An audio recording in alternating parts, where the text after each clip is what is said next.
11 horas e 7 minutos, nós estamos agora ao telefone com o Procurador Federal da Advocacia Geral da União, Judivan Vieira.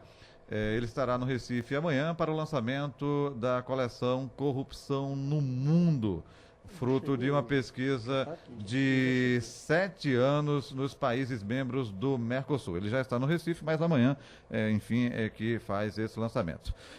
Doutor Judivan, muito bom dia, prazer ouvi-lo aqui no Folha Política da Rádio Folha, tudo bem? Tudo ótimo, meu amigo, um prazer imenso poder falar com você e todos os ouvintes. A recíproca é verdadeira, fruto de uma pesquisa. Gostaria que o senhor detalhasse justamente como chegou a esse trabalho, né, a corrupção no mundo. Olha, em 2007, o governo federal, através da administração de uma entidade da administração indireta, uma autarquia chamada Departamento Nacional de Produção Mineral, me privilegiou com um doutorado em Buenos Aires, na Argentina, na Universidade do Museu Social Argentino.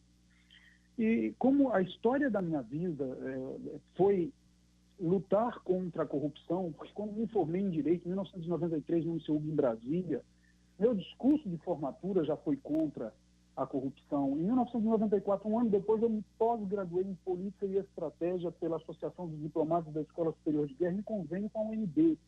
E o meu trabalho foi sobre a influência estrangeira na Amazônia e a corrupção que acontece lá. Depois, quando eu entrei nos quadros da Advocacia Geral da União, em 1996, passei 11 anos investigando em processos administrativos disciplinares pelo Brasil afora o desvio de condutas de servidores públicos. Por fim, lancei um livro sobre PAD no Brasil, que está com a edição esgotada. E eu cheguei à conclusão que essa é a minha vida. Eu sou do interior do Nordeste, eu sou roceiro. Nasci e saí de lá aos 5 anos de idade. Meu pai foi para Brasília, um pedreiro, minha mãe uma lavadeira de roupa, que se esforçava para comprar 2 livros por ano e o resto eu tinha que copiar dos meus amigos. E eles sempre me deram essa influência maravilhosa. Meu filho, a solução para o pobre é estudar e trabalhar e seja honesto em tudo. É óbvio que isso também é relativo a outras formas de se vencer na vida, mas eu aceitei isso como uma verdade e me tornei servidor público com a consciência do que eu descobri nessa pesquisa de 7 anos, viajando pelo Brasil, Argentina, Uruguai, Paraguai e Venezuela, que são países membros do Mercosul. Eu descobri que há outras pessoas que têm o mesmo sonho de que uma república pode ser ética e convergir as suas forças para ajudar o povo. Por exemplo, no artigo 59 da Constituição do Uruguai está escrito: o funcionário público existe para a função pública e não a função pública para o funcionário público, como costuma acontecer em sistemas políticos corruptos, como o nosso no Brasil. Por exemplo, nós somos um sistema político extremamente corrupto. Muito bem. Aí, esses 7 anos me fizeram, só para complementar a pergunta do amigo, me deixaram um pouco enciumado.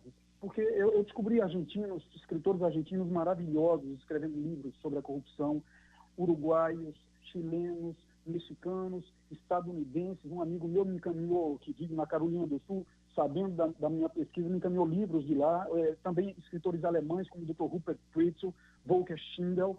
Eu me vi um brasileiro, eu pensei, olha, o Brasil não pode ficar fora dessa bibliografia mundial. Então, por um certo ciúme, eu disse, vamos introduzir o Brasil lançando a primeira coleção de livros sobre corrupção no mundo. São 5 livros no box que nós estamos lançando. A pergunta agora é do Ricardo Dantas Barreto. Ricardo. Essa coletânea vai ser só o começo. Eu queria perguntar pelo seguinte: tem esse caso da Petrobras aqui no Brasil, que talvez seja o maior caso de corrupção do mundo. Já está presente ou vai fazer parte de uma nova edição? Ricardo, eu não fiz uma coleção, eu fugi da sugestão de muitas pessoas, de pesquisadores, que me sugeriram escrever uma coleção, um livro casuístico. E eu sempre disse para eles, olha, discutir casos de corrupção no livro é muito perigoso, porque em países onde a corrupção é frequente, o seu livro pode estar desatualizado em 15 dias. Por exemplo, no Brasil nós temos um escândalo de corrupção a cada 15 dias. E normalmente um é revelado para sufocar na mente do povo o escândalo anterior. É verdade que mais de 10 bilhões só no caso Petrobras, é uma afronta para o povo brasileiro, para a grandeza da nação brasileira, não do Estado brasileiro, eu digo da nação, do povo. Mas não só tem o caso Petrobras, não. Talvez ele seja o maior e há muito mais para ser revelado. Mas eu fiz um levantamento da década de 60 até hoje no Brasil, só dos grandes casos de corrupção que nós tivemos, e há uma escala assustadora. Em 60 nós tivemos 10 grandes casos, em 70, 15, em 80, 13. Da década de 90 nós tivemos 83 grandes casos, e só de 2000 a 2014 nós tivemos 55, então é uma gangorra, e cada vez pior. A ONU, olha, hoje eu li uma notícia num dos jornais aqui de Pernambuco, que sobre o desvio de dinheiro público, quanto ele atrasa o desenvolvimento da nação, e eu estava me lembrando, meu amigo, esse não é o último, daqui a pouco tem outro. Então, a minha coleção trata cientificamente da corrupção. O livro 1 se chama Perspectiva Histórica. Nessa coleção eu estou discutindo, o que é a corrupção? Na versão das Américas portuguesa, espanhola e inglesa. 2, quais as causas da corrupção? 3, as consequências, porque uma causa tem um resultado, uma consequência. 4, qual é o perfil do corrupto, segundo Sigmund Freud e Aristóteles? 5, quais são os grandes aliados da corrupção, como a impunidade, por exemplo? Não tem aliado maior da corrupção no mundo inteiro do que a impunidade. Tem um professor da Universidade de Pisa, na Itália, e eu tive o privilégio de fazer um pós-doutorado em tradição civilística na Universidade de Roma, Tor Vergata. Esse professor Antônio Martins diz assim, não há democracia de ladrões, mas há ladrões que, se tolerados, cedo ou tarde, eles vão derrubar a democracia. A gente vê isso muito no Brasil. Por fim, eu tenho essa abordagem científica porque eu espero que a obra seja parte de uma contribuição, por menor que seja, ao processo educativo brasileiro. Nós precisamos de educar o povo brasileiro e eles precisam saber o que é corrupção e como combatê-la. Por isso, o 5º livro dessa coletânea tem como título As Ferramentas de Combate à Corrupção no Mercosul, como um paradigma para o mundo. São princípios de combate. A pergunta agora é do Márcio Didier. Márcio. Professor Judivan, bom dia, tudo bom? Bom dia, meu amigo Márcio, é um prazer. É um prazer.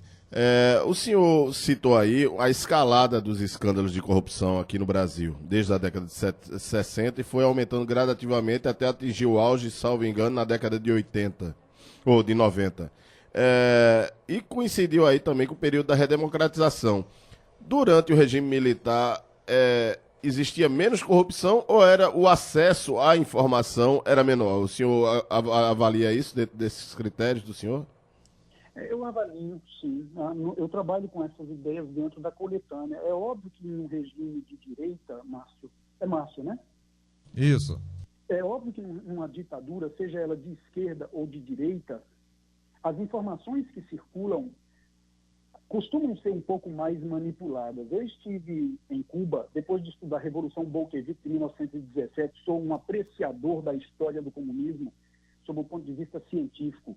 E eu pensava, eu tenho de ir a Cuba antes que o comunismo acabe em Cuba, já que está tão perto de mim aqui no Brasil, e depois fui à Venezuela. Meu amigo, quase nada do que se vê em comunismo você pode acreditar.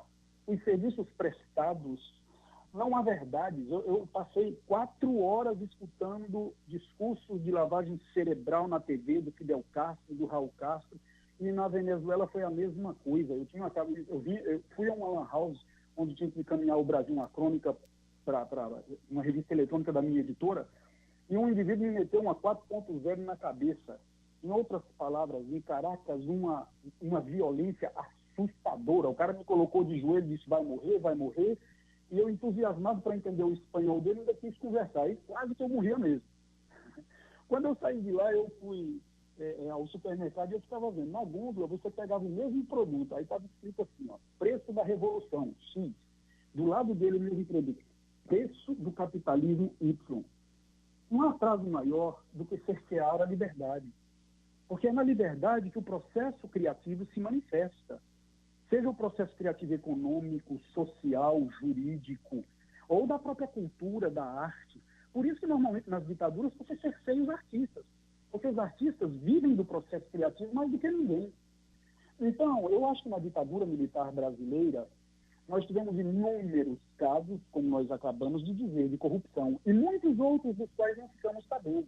Mas quer saber uma coisa? Vamos ser sinceros, todos nós, uns com os outros, nesses 30 anos de redemocratização do Brasil, se pegarmos a corrupção que houve no período militar, está parecendo uma gota d'água dentro do oceano da corrupção do processo de redemocratização brasileira. Então, a questão é, nós podemos eliminar a corrupção? Nessa coletânea eu não trato desse tema de forma ingênua. Eu digo não, porque ela é inerente ao ser humano. Ela acompanha o ser. Agora, nós podemos reduzi-la a níveis toleráveis? Sim. A resposta é definitivamente sim. Agora, depende de quê? Depende de vontade político-jurídica. Instrumentos de combate, ferramentas para combater a corrupção e reduzi-la sensivelmente, nós temos. E eu estou demonstrando isso cabalmente no livro 4 e 5 da coleção. Ok. Professor, lembrando que essa coleção, o lançamento acontece amanhã na Livraria Cultura, né, no Shopping Rio Mar, a partir das 5 da tarde, mas antes haverá justamente uma palestra a partir das 16 horas e 30 minutos. Queremos agradecer a sua participação aqui, desejar boa sorte, um forte abraço ao senhor, tudo de bom. Muito grato a todos vocês, meus amigos. Um abraço. Ok, outro. Conversamos com o Procurador Federal da Advocacia Geral da União, Judivan Vieira, que estará, como a gente falou no início da entrevista, lançando, né, essa coleção Corrupção no Mundo.